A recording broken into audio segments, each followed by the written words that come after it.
Hello students, my name is Vaishali Grover. Welcome to my channel crest achievers. आप सब कैसे हैं? बहुत अच्छे होंगे और बोर्ड की तैयारी करने में लगे हुए हैं सारे के सारे। तो थोड़ी सी हेल्प मैं भी कर देती हूँ। तो शुरू करते हैं ह्यूमन हेल्थ एंड डिसीज का लास्ट टॉपिक, कैंसर और ड्रग्स और अल्कोहल, जो आज का हमारा टॉपिक है। मैंने बोर्ड पे सारी टिप्स एंड ट्रिक्स लिख दी है, आप सबको हेल्प करेंगी, आप नोट कर सकते हैं लेकिन वीडियो के बाद।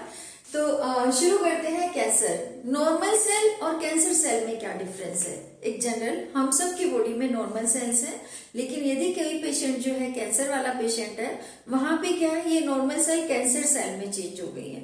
हमारी बॉडी में प्रोटो ओंकोजीन्स हैं जो इनएक्टिव हैं, लेकिन जब वो कैंसर सेल में चेंज होती हैं तो वहां पे जो प्रोटो ओंकोजीन जो है वो एक्टिव होकर क्या बन जाते हैं, ओंकोजेनिक, है ना, ओंकोजीन में कन्वर्ट हो जाते हैं, मतलब कैंसर फैलाने वाले जीन्स। तो कैंसर है क्या?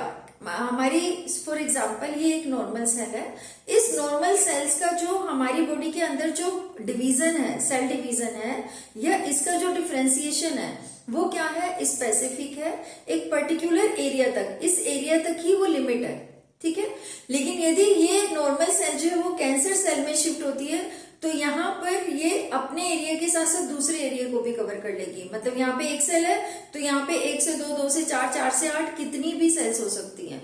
मतलब वो अनकंट्रोल्ड मैनर में डिवाइड होती जा रही हैं सेल्स, तो उसको हम क्या बोलते हैं, cancerous cell, cancer cell, uncontrolled division. इसके अलावा जो हमारी नॉर्मल सेल्स होती है वहां पर एक प्रॉपर्टी होती है कॉन्टेक्ट इनिबिशन, मतलब वो दूसरे के एरिया में कोई इंटरफेयर नहीं करेंगी। लेकिन कैंसर सेल्स क्या करती हैं, इस प्रॉपर्टी को लॉस्ट कर देती हैं और दूसरे के एरिया में भी धीरे धीरे धीरे फैलना शुरू कर देती है। मतलब अपने घर में, अपना घर तो है लेकिन दूसरे घर की दीवार पे भी वो पूरा पूरा कब्जा करते जा रहे हैं इस तरह से ना। तो कैंसर जो है इसको हम 2 मेन पार्ट्स में डिवाइड कर सकते हैं। यदि वो एक पर्टिकुलर स्पेसिफिक लोकेशन पर है, जहां से वो शुरू हुआ है उस ओरिजिनल पोजीशन के आसपास ही है, तो उसको हम बोलते हैं बेनाइन ट्यूमर। तो ये ज्यादा नहीं फैलता है, एक पर्टिकुलर जहां से शुरू हुआ वहीं आसपास ही फैलता है, तो इसको हम कंट्रोल कर सकते हैं क्योंकि ये मेटास्टेसिस शो नहीं करता। लेकिन जो मैलिग्नेंट ट्यूमर है वो जहां से शुरू हुआ वहां से दूसरे ऑर्गन तक भी फैलना शुरू कर देता है, और इसको हम बोलते हैं मेटास्टेसिस प्रॉपर्टी। और ये क्या शो करता है, इनडेफिनेट ग्रोथ। तो हम कैंसर को 2 पार्ट्स में डिवाइड करते हैं। मेनली जो सबसे जो डेंजरस टाइप है वो क्या है, मैलिग्नेंट ट्यूमर। मैलिग्नेंट जो है कैंसर ट्यूमर, ये डेंजरस है। ये शुरू जहां से हुआ वहां से ही बढ़ता जाता है, मतलब प्राइमरी, सेकेंडरी, टर्शियरी स्टेज। तो प्राइमरी स्टेज पर तो हम फिर भी ट्रीटमेंट कर सकते हैं, लेकिन सेकेंडरी और टर्शियरी स्टेज पर अनकंट्रोल हो जाता है और कंट्रोल करना मुश्किल है। वहां पर आपकी हेल्प करेगी आपकी विलिंग पावर। तो अपनी विल पावर को स्ट्रॉन्ग करना है और कैंसर से फाइट करनी है। नॉर्मल सेल्स में मैंने आपको बताया ही है कि प्रोटो ओंकोजीन्स होते हैं, हम सबकी नॉर्मल सेल्स में है लेकिन इनएक्टिव होते हैं। लेकिन जैसे ही कोई केमिकल एजेंट, कोई फिजिकल एजेंट या कोई बायोलॉजिकल एजेंट इस पे इफेक्ट करता है, तो वहां पर ये जो नॉर्मल प्रोटो ओंकोजीन्स है ये किस में चेंज हो जाएंगे, कैंसर फैलाने वाले ओंकोजीन्स में। तो रीजन क्या हो सकता है, केमिकल एजेंट हो सकते हैं, टोबैको वगैरह ज्यादा खाने से। मूवीज में ऐड देखते हो, सिनेमा हॉल में, पीवीआर में जब भी मूवी देखने जाते हो सबसे पहले कैंसर की एक ऐड आ जाती है, तो कैंसर फैलाने वाले एजेंट ही हैं ये। तो आपको सिगरेट, टोबैको इन सब से बचना है। इसके अलावा कोई भी केमिकल हो सकता है फैक्ट्री से निकलने वाले जो इफेक्ट कर सकता है बॉडी को।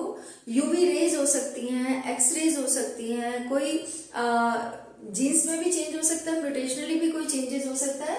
तो नॉर्मल जो सेल्स होते हैं उनकी जो प्रोटो ओंकोजीन्स हैं वो अंडर म्यूटेशन या अंडर कुछ एजेंट्स, चाहे वो केमिकल हो, फिजिकल हो या बायोलॉजिकल एजेंट हो, उनके इफेक्ट से वो किस में चेंज हो सकता है, कैंसर फैलाने वाले ओंकोजीन्स में।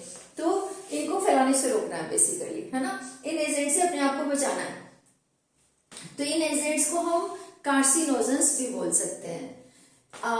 फिर अब जब कैंसर की हम बात कर रहे हैं तो कैंसर को डिटेक्ट कैसे करेंगे, डायग्नोस्टिक टेस्ट कौन से हैं, जो डॉक्टर जो डायग्नोस्टिक टेस्ट लिखते हैं वो है bone marrow test, blood and bone marrow test, biopsy, radiotherapy, MRI, x ray भी कर सकते हैं, कंप्यूटर टोमोग्राफी और मोनोक्लोनल एंटीबॉडीज। तो ये नाम आपको याद करने हैं कैंसर डिटेक्शन के लिए।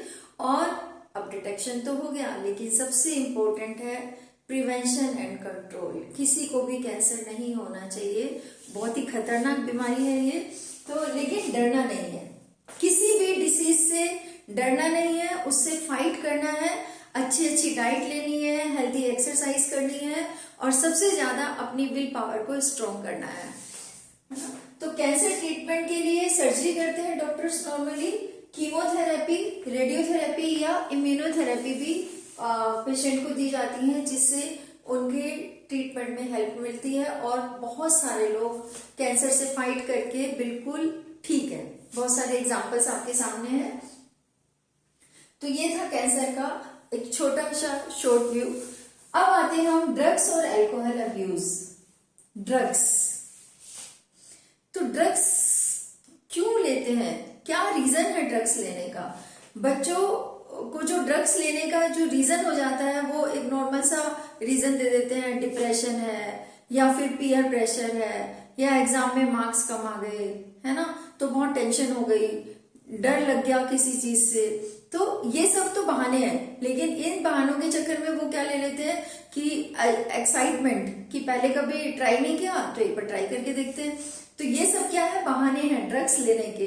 लेकिन ड्रग्स लेने से उनको बचाना है, उन बच्चों को प्रिवेंट करना है, और उसके लिए सबसे इम्पोर्टेंट गाइडेंस कौन करेगा? पेरेंट्स करेंगे, टीचर्स करेंगे, है ना, और काउंसलर जो है, डॉक्टर्स है, उनकी हेल्प करने के लिए। तो ये सारे प्रिवेंशन और कंट्रोल है। लेकिन उससे पहले हम ड्रग्स की बात करते हैं कि ड्रग्स जो है उनके कौन कौन से एग्जाम्पल हैं, किस टाइप की ड्रग्स होती है, वहां पे भी आपका बोर्ड का क्वेश्चन आता है। तो सबसे पहले हम आते हैं ओपोइड्स। ओपोइड्स जो है वो व्हाइट क्रिस्टल पाउडर होता है, पोपी प्लांट से मिलता है। पोपी प्लांट का साइंटिफिक नेम मैंने लिख दिया है, पेपेवर सोमेनिफेरम। उसके लेटेक्स वाले पार्ट से ये ऑब्टेन्ड होता है, और बाय एसिटाइलेशन ऑफ मॉर्फिन। तो इसका जो डायरेक्ट इफेक्ट आता है वो सेंट्रल नर्वस सिस्टम पे आता है, गैस्ट्रो इंटेस्टिनल ट्रैक्ट पे आता है, तो नहीं लेनी चाहिए। फिर आता है कैनाबिनोइड्स, कैनाबिस सैटाइवा। ये इन्फ्लोरेसेंस से या टॉप पार्ट जो होता है फ्लावर्स वगैरह का, तो वहां से भी इसको ऑब्टेन किया जाता है। कोकीन, इसका जो इफेक्ट आता है वो मेनली कार्डियोवास्कुलर सिस्टम पे आता है, तो प्रिवेंशन तो जरूरी है। Then cocaine, erythroxylum coca, leaves और यंगर ब्रांच से मिलता है। ये आपको याद करने हैं, साइंटिफिक नेम जो है प्लांट्स के या वैसे जो साइंटिफिक नेम है वो सब आपको याद होने चाहिए, क्योंकि एक क्वेश्चन आपका ड्रग में से आ जाता है। तो आपको ड्रग्स की जो टाइप्स हैं, कौन से पार्ट से मिलता है, कौन से प्लांट से मिलता है, वो बेसिकली याद करना है। हेल्यूसिनोजेंस, हेल्यूसिनेशन प्रॉपर्टी, मतलब आप देखते हो ना मूवीज वगैरह में कि ड्रग्स लेके वो पेड़ों के नीचे कहीं भी बैठे हैं, कहीं भी खोए हैं, अपने आप में नहीं है, मतलब अनकॉन्शियस नहीं, अनकॉन्शियस तो अलग हो गया, लेकिन वो होश में रह के भी अपने आप में नहीं है। तो हेल्यूसिनोजेंस जो होते हैं वो उसी तरह की प्रॉपर्टी है, हेल्यूसिनेशन। हेल्यूसिनोजेंस में आते हैं एलएसडी, बार्बिट्यूरेट्स। लेकिन इनको देखिए, हर चीज का एक प्लस पॉइंट है, एक माइनस पॉइंट है, तो हमें प्लस पॉइंट को देखना है, माइनस पॉइंट को नहीं देखना है। पॉजिटिव पार्ट क्या है कि इनको मेडिसिन की फॉर्म में भी डॉक्टर्स जो है वो पेशेंट को देते हैं, जब वो मेंटल इलनेस का हो या डिप्रेशन हो, तो उस केस में डॉक्टर जो है अपनी एडवाइस के अकॉर्डिंग उनको एक लिमिट में दी जाती है और ये वहां पर